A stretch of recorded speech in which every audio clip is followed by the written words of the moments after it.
పట్టభద్రుల ఎమ్మెల్సీ ఎన్నికల్లో బీజేపీ అభ్యర్థి గుజ్జుల ప్రేమేందర్ రెడ్డిని గెలిపించాలంటూ కోదాడలో ప్రచారం నిర్వహించారు ఎంపీ బండి సంజయ్. ప్రేమేందర్ రెడ్డి గెలిస్తేనే నిరుద్యోగుల భవిష్యత్తు బాగుపడుతుందన్నారు ఆయన.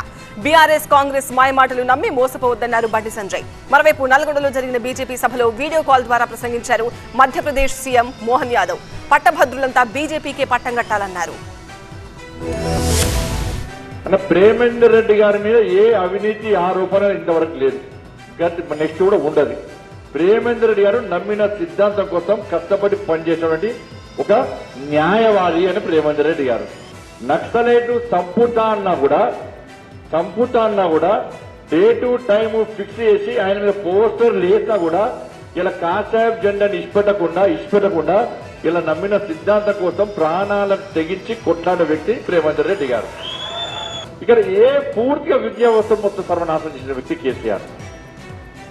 ఇవాళ కేసీఆర్ నాశనం చేస్తే కొట్లాడింది మేము. ఎప్పుడు ఇవాళ ఈ ఎన్నికలు మీ మేధావితనాన్ని బహిర్గతం చేసినటువంటి, మీ మేధావితనాన్ని చూపెట్టే ఎన్నికలు.